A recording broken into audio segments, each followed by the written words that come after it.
بسم اللہ الرحمن الرحیم۔ صحیح بخاری حدیث نمبر 60۔ عبداللہ بن عمرو نے کہا کہ ایک سفر میں جو ہم نے کیا تھا، حضور صلی اللہ علیہ وآلہ وسلم ہم سے پیچھے رہ گئے اور آپ صلی اللہ علیہ وآلہ وسلم ہم سے اس وقت ملے جب عصر کی نماز کا وقت آن پہنچا تھا۔ ہم جلدی جلدی وضو کر رہے تھے، پس پاؤں کو خوب دھونے کے بدل ہم یوں ہی سا دھو رہے تھے۔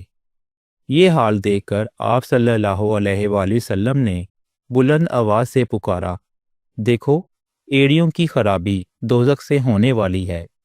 2 یا 3 بار آپ صلی اللہ علیہ وآلہ وسلم نے یوں ہی بلند آواز سے فرمایا۔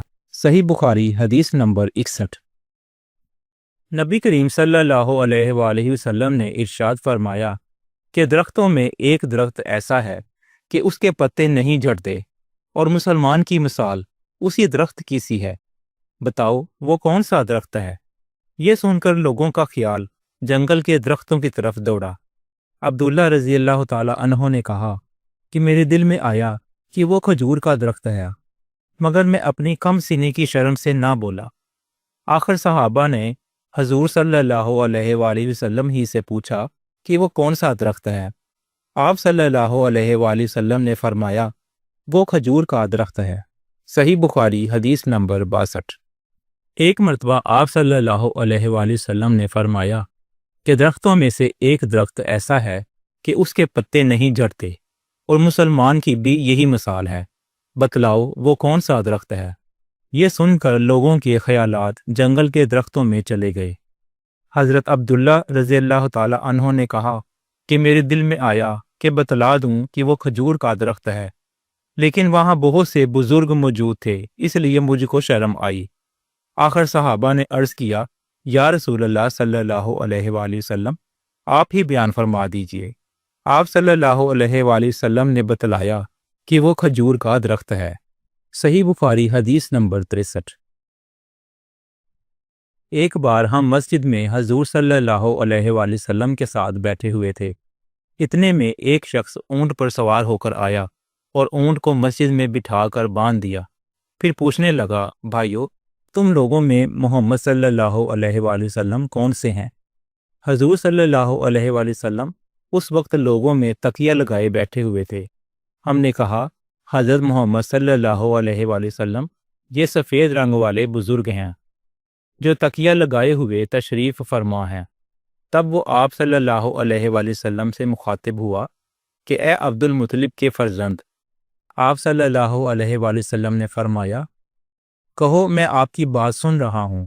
وہ بولا، میں آپ صلی اللہ علیہ وآلہ وسلم سے کچھ دینی باتیں دریافت کرنا چاہتا ہوں، اور ذرا سختی سے بھی پوچھوں گا، تو آپ اپنے دل میں برا نہ مانیے گا۔ آپ صلی اللہ علیہ وآلہ وسلم نے فرمایا، نہیں، جو تمہارا دل چاہے پوچھو۔ تب اس نے کہا کہ میں آپ کو آپ کے رب اور اگلے لوگوں کے رب تبارک و تعالیٰ کی قسم دے کر پوچھتا ہوں، کیا آپ کو اللہ نے دنیا کے سب لوگوں کی طرف رسول بنا کر بھیجا ہے؟ آپ صلی اللہ علیہ وآلہ وسلم نے فرمایا، ہاں یا میرے اللہ۔ پھر اس نے کہا، میں آپ صلی اللہ علیہ وآلہ وسلم کو اللہ کی قسم دیتا ہوں، کیا اللہ نے آپ کو رات دن میں 5 نمازیں پڑھنے کا حکم فرمایا ہے؟ آپ صلی اللہ علیہ وآلہ وسلم نے فرمایا، ہاں یا میرے اللہ۔ پھر کہنے لگا، میں آپ کو اللہ کی قسم دے کر پوچھتا ہوں کہ کیا اللہ نے آپ کو یہ حکم دیا ہے کہ سال بھر میں اس مہینہ رمضان کی روزے رکھو؟ آپ صلی اللہ علیہ وآلہ وسلم نے فرمایا، ہاں یا میرے اللہ۔ پھر کہنے لگا، میں آپ صلی اللہ علیہ وآلہ وسلم کو اللہ کی قسم دے کر پوچھتا ہوں کہ کیا اللہ نے آپ کو یہ حکم دیا ہے کہ آپ ہم میں سے جو مالدار لوگ ہیں ان سے زکوٰۃ وصول کر کے ہمارے محتاجوں میں بانٹ دیا کریں؟ حضور صلی اللہ علیہ وآلہ وسلم نے فرمایا، ہاں یا میرے اللہ۔ تب وہ شخص کہنے لگا، جو حکم آپ صلی اللہ علیہ وآلہ وسلم اللہ کے پاس سے لائے ہیں، میں ان پر ایمان لایا، اور میں اپنی قوم کے لوگوں کا جو یہاں نہیں آئے ہیں بھیجا ہوا آیا ہوں۔ میرا نام زمام بن ثعلبہ ہے، میں بنی سعد بن بکر کے خاندان سے ہوں۔ صحیح بخاری حدیث نمبر 64۔ رسول اللہ صلی اللہ علیہ وآلہ وسلم نے ایک شخص کو اپنا ایک خط دے کر بھیجا اور اسے یہ حکم دیا کہ اسے حاکم بحرین کے پاس لے جائے۔ بحرین کے حاکم نے وہ خط کسریٰ کے پاس بھیج دیا۔ جس وقت اس نے وہ خط پڑھا تو چاک کر ڈالا۔ راوی کہتے ہیں اور میرا خیال ہے کہ ابن مصیب نے اس کے بعد مجھ سے کہا کہ اس واقعہ کو سن کر رسول اللہ صلی اللہ علیہ وآلہ وسلم نے اہل ایران کے لیے بد دعا کی کہ وہ بھی چاک شدہ خط کی طرح ٹکڑے ٹکڑے ہو جائیں۔ صحیح بخاری حدیث نمبر 65۔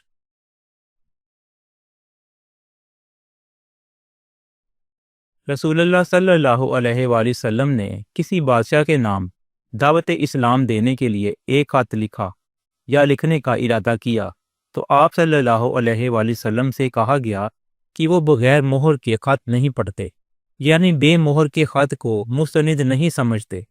تب آپ صلی اللہ علیہ وآلہ وسلم نے چاندی کی انگوٹھی بنوائی جس میں محمد رسول اللہ کندہ تھا۔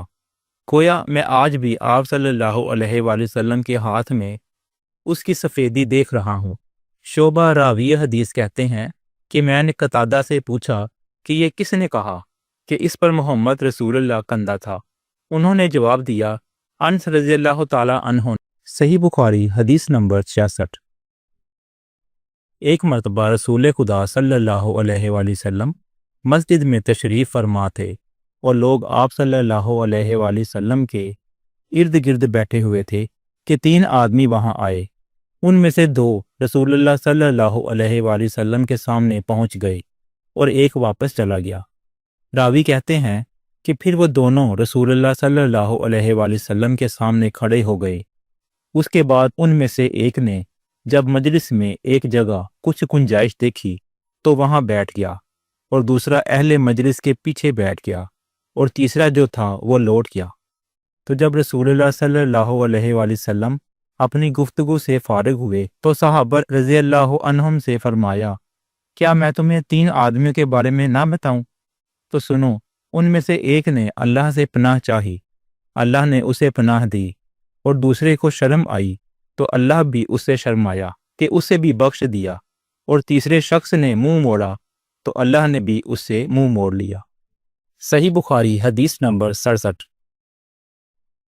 ایک دفعہ رسول اللہ صلی اللہ علیہ وآلہ وسلم اپنے اونٹ پر بیٹھے ہوئے تھے اور ایک شخص نے اس کی نکیل تھام رکھی تھی۔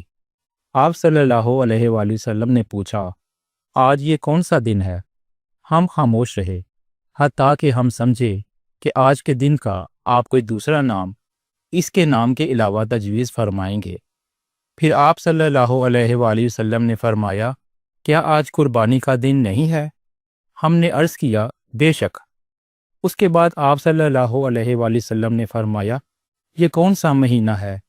ہم اس پر بھی خاموش رہے اور یہی سمجھے کہ اس مہینے کا بھی آپ اس نام کے علاوہ کوئی دوسرا نام تجویز فرمائیں گے۔ پھر آپ صلی اللہ علیہ وآلہ وسلم نے فرمایا، کیا یہ ذوالحج کا مہینہ نہیں ہے؟ ہم نے عرض کیا، بے شک۔ آپ صلی اللہ علیہ وآلہ وسلم نے فرمایا، تو یقیناً تمہاری جانیں اور تمہارے مال اور تمہاری آبرو تمہارے درمیان اسی طرح حرام ہیں جس طرح آج کے دن کی حرمت تمہارے اس مہینے اور اس شہر میں ہے۔ پس جو شخص حاضر ہے اسے چاہیے کہ غائب کو یہ بات پہنچا دے، کیونکہ ایسا ممکن ہے کہ جو شخص یہاں موجود ہے وہ ایسے شخص کو یہ خبر پہنچائے جو اس سے زیادہ حدیث کا یاد رکھنے والا ہو۔ صحیح بخاری حدیث نمبر 68۔ عبداللہ بن مسعود رضی اللہ تعالی عنہ سے روایت ہے، رسول اللہ صلی اللہ علیہ وآلہ وسلم نے ہمیں نصیحت فرمانے کے لیے کچھ دن مقرر کر دیے تھے، اس ڈر سے کہ کہیں ہم تنگ نہ ہو جائیں۔ صحیح بخاری حدیث نمبر 69۔ انس بن مالک رضی اللہ تعالی عنہ سے روایت ہے کہ آپ صلی اللہ علیہ وآلہ وسلم نے ارشاد فرمایا، آسانی کرو اور سختی نہ کرو، اور خوش کرو اور نفرت نہ دلاؤ۔ صحیح بخاری حدیث نمبر 70۔ عبداللہ ابن مسعود رضی اللہ تعالی عنہ ہر جمعرات کے دن لوگوں کو واعظ سنایا کرتے تھے۔ ایک آدمی نے ان سے کہا، اے عبد الرحمن، میں چاہتا ہوں کہ تم ہمیں ہر روز واعظ سنایا کرو۔ انہوں نے فرمایا تو سن لو کہ مجھے اس امر سے کوئی چیز ماننے ہے تو یہ ہے کہ میں یہ بات پسند نہیں کرتا کہ کہیں تم تنگ نہ ہو جاؤ، اور میں واعظ میں تمہاری فرصت کا وقت تلاش کیا کرتا ہوں، جیسا کہ رسول اللہ صلی اللہ علیہ وآلہ وسلم اس خیال سے کہ کہیں ہم تنگ نہ ہو جائیں بعض کے لیے ہمارے اوقات فرصت کا خیال رکھتے تھے۔ صحیح بخاری حدیث نمبر 71۔ معاویہ رضی اللہ تعالی عنہ سے روایت ہے کہ میں نے رسول اللہ صلی اللہ علیہ وآلہ وسلم کو یہ فرماتے ہوئے سنا کہ جس شخص کے ساتھ اللہ تعالی بھلائی کا ارادہ کرے اسے دین کی سمجھ عنایت فرما دیتا ہے، اور میں تو محض تقسیم کرنے والا ہوں، دینے والا تو اللہ ہی ہے، اور یہ امت ہمیشہ اللہ کے حکم پر قائم رہے گی، اور جو شخص ان کی مخالفت کرے گا انہیں نقصان نہیں پہنچا سکے گا یہاں تک کہ اللہ کا حکم یعنی قیامت آ جائے اور یہ عالم فنا ہو جائے۔ صحیح بخاری حدیث نمبر 72۔ عبداللہ بن عمر رضی اللہ تعالی عنہما کہتے تھے کہ ہم رسول اللہ صلی اللہ علیہ وآلہ وسلم کی خدمت میں حاضر تھے کہ آپ صلی اللہ علیہ وآلہ وسلم کے پاس کھجور کا ایک گابھا لایا گیا۔ اسے دیکھ کر آپ صلی اللہ علیہ وآلہ وسلم نے فرمایا کہ درختوں میں ایک درخت ایسا ہے کہ اس کی مثال مسلمان کی طرح ہے۔ ابن عمر رضی اللہ تعالی عنہما کہتے ہیں کہ یہ سن کر میں نے ارادہ کیا کہ عرض کروں کہ وہ درخت کھجور کا ہے، مگر چونکہ میں سب سے چھوٹا تھا اس لیے خاموش رہا۔ پھر رسول اللہ صلی اللہ علیہ وآلہ وسلم نے خود ہی فرمایا کہ وہ کھجور ہے۔ صحیح بخاری حدیث نمبر 73۔ رسول اللہ صلی اللہ علیہ وآلہ وسلم کا ارشاد ہے کہ حسد صرف دو باتوں میں جائز ہے، ایک تو اس شخص کے بارے میں جسے اللہ نے دولت دی ہو اور وہ اس دولت کو راہ حق میں خرچ کرنے پر بھی قدرت رکھتا ہو، اور ایک اس شخص کے بارے میں جس سے اللہ نے حکمت کی دولت سے نوازا ہو اور وہ اس کے ذریعے سے فیصلہ کرتا ہو اور لوگوں کو اس کی حکمت کی تعلیم دیتا ہو۔ صحیح بخاری حدیث نمبر 74۔ حضرت ابن عباس رضی اللہ تعالی عنہما نے فرمایا کہ میں نے رسول اللہ صلی اللہ علیہ وآلہ وسلم کو یہ فرماتے ہوئے سنا کہ ایک دن حضرت موسیٰ علیہ السلام بنی اسرائیل کی ایک جماعت میں بیٹھے ہوئے تھے کہ اتنے میں ایک شخص آیا اور اس نے آپ سے پوچھا، کیا آپ جانتے ہیں کہ دنیا میں کوئی آپ سے بڑھ کر بھی عالم موجود ہے؟ حضرت موسیٰ علیہ السلام نے فرمایا، نہیں۔ اس پر اللہ تعالیٰ نے حضرت موسیٰ علیہ السلام کے پاس وحی بھیجی کہ ہاں، ہمارا بندہ خضر ہے جس کا علم تم سے زیادہ ہے۔ حضرت موسیٰ علیہ السلام نے اللہ سے دریافت کیا کہ خضر علیہ السلام سے ملنے کی کیا صورت ہے؟ اللہ تعالیٰ نے ایک مچھلی کو ان سے ملاقات کی علامت قرار دیا اور ان سے کہہ دیا کہ جب تم اس مچھلی کو گم کر دو تو واپس لوٹ جاؤ، تب خضر سے تمہاری ملاقات ہوگی۔ تب موسیٰ علیہ السلام چلے اور دریا میں مچھلی کی علامت تلاش کرتے رہے۔ اس وقت ان کے ساتھی نے کہا، جب ہم پتھر کے پاس تھے کیا آپ نے دیکھا تھا؟